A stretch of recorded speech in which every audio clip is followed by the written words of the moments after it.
begin with Amistoso David B. with his parents, Mr. and Mrs. Danny Amistoso.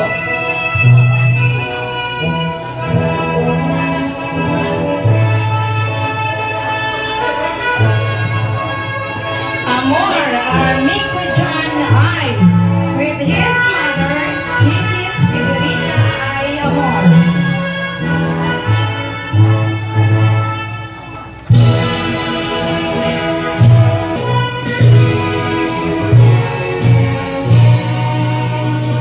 Arbuladura Rihan Efraim Lilia Arbuladura.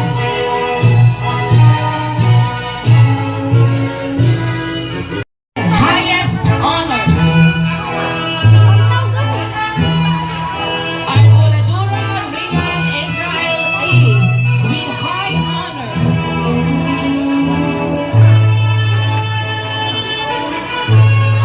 Aaron Jackson Jr. A. Paspas kay si Armico.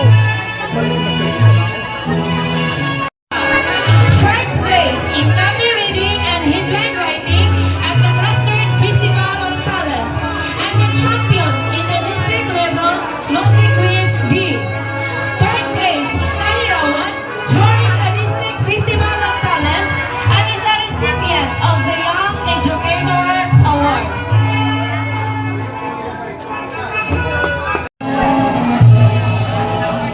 Basta kinakakuha ng medal mo na na. High honors, Rayan Israel E. Arbuladura. He is a recipient of the Macachos Edson Arons do Nascimento once said, "Success is no accident. It is hard work, perseverance, learning, studying, sacrifice, and most of all, love of what you are doing. And if I may add, faith in God and lots of prayers." As we stand here today, ready to close one chapter and begin another, we look back at the journey that brought us here. For some of us, it all began in kindergarten, small, curious, and sometimes afraid. Some of us cried when our mothers left us in the classroom, while others clung tightly to their parents' chairs during the first week, afraid of stepping into a world so big and new. But day by day, step by step, we learn to walk with courage, guided by the gentle hands of our teachers, the love of our parents, and our faith in God. This year's theme, Filipino graduates prepared to lead with competence and character, reminds us that we are ready not only to succeed academically, but to lead responsibly with integrity, compassion, and courage. Mula sa unang araw namin sa paaralan hanggang sa espesyal na araw na ito, pinapasa namin ang mga aral na itinuro sa amin, ang mga pagpapahalaga na ipinamana ng aming mga guro, at ang pananampalataya at tiyaga na nagabay sa bawat hakbang namin. Sa bawat tagumpay at hamon, dala namin ang kakayahan at mabuting pagkatao na itinuro sa amin ng aming alma mater at pamilya. The journey from then until now has not always been easy. We faced challenges, doubts, and moments when giving up seemed simpler. Yet, through perseverance, countless prayers, and unwavering faith, we overcame every obstacle, every late night of studying, every mistake, every tear. They were not just struggles. They were lessons that shaped not only our minds, but also our hearts. To our alma mater, thank you for being our second home. Within your walls, we laughed, we learned, and we grew, not just in knowledge, but in character. Every classroom, every playground, every shared moment became part of who we are today. To our teachers from kindergarten until grade 6, thank you for your patience, your guidance, and your love. You believed in us even when we doubted ourselves. You wiped our tears, celebrated our victories, and taught us not only reading, writing, and numbers, but lessons in integrity, kindness, and courage. You prepared us not just to succeed academically, but to lead with heart and purpose. To our parents, thank you for your sacrifices, for your endless love, and your tireless efforts. Maraming salamat po sa inyong walang sawang sakripisyo, pagmamahal at pagtsatsaga. Marami sa inyong nagtrabaho ng gusto, nag-ipon ng bawat piso, at isinakripisyo ang sarili ninyong kaginawaan para lang kami may baon, school supplies, at pagkakataong maabot ang aming mga pangarap. Minsan, gusto nyo rin kumain ng paborito ninyong pagkain o bumili ng inyong nais. Pero, inuuna ninyo kami. Ang inyong panalangin, patnubay, at tiyaga ang nagdala sa amin sa araw na ito. I would also like to give a very special thanks to my own family. My mom, Federica, my dad, Sunny, my ate Darling, and my ate Cha, and Kuya, Charlie Fred from Manila for being my biggest supporters. Mom, thank you for always believing in me, for your endless love. Ates and Kuyas, thank you for encouraging me, guiding me, and cheering me on every step of the way. Your support gave me the strength to keep going, and it is because of you that I stand here today. To my fellow graduates, remember this journey. The laughter, the tears, the victories, and even the failures. They're all part of our story. Our batch of 2025-2026, dalhin natin sa ating puso ang mga aral ng ating alma mater, ang mga turo ng ating mga guro sa ating isipan, ang suporta at pamamahal ng ating mga magulang at pamilya, at ang ating pananampalataya sa Diyos na patuloy na gumagabay sa atin. Let us step boldly into the next chapter of our lives. Handa na tayong magdingning, handa na tayong mamuno, at handa na tayong gumawa ng pagbabago. Congratulations to us all, and thank you to everyone who has been part of this journey. May we continue to be proud Filipino graduates, guided always by competence, character, heart, and faith. And graduates, may you please stand up.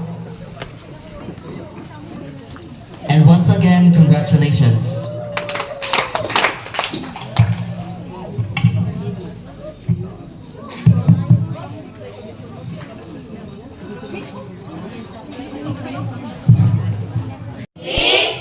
The graduates of Aquino Integrated School solemnly pledge to strive further so that we shall be worthy of the love and sacrifices of our parents, our teachers, and our government. We shall always endeavor to uphold the name and honor of our beloved alma mater, to be loving and helpful, and be loyal and true to our country, next to God. So help us God.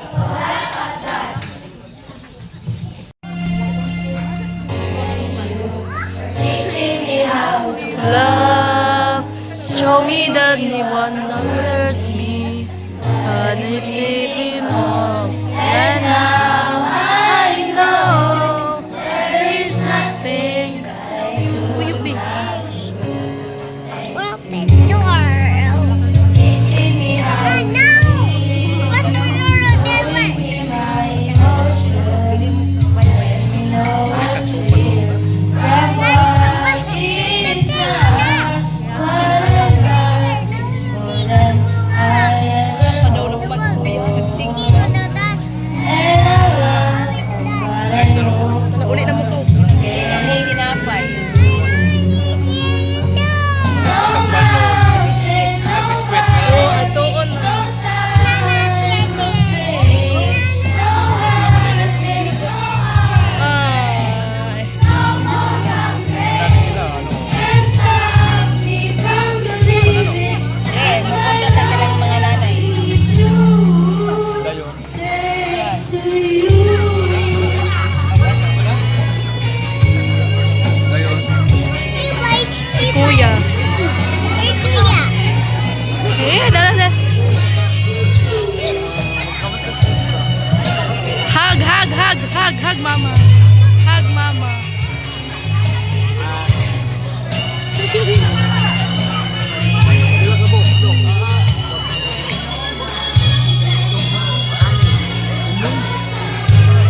pa.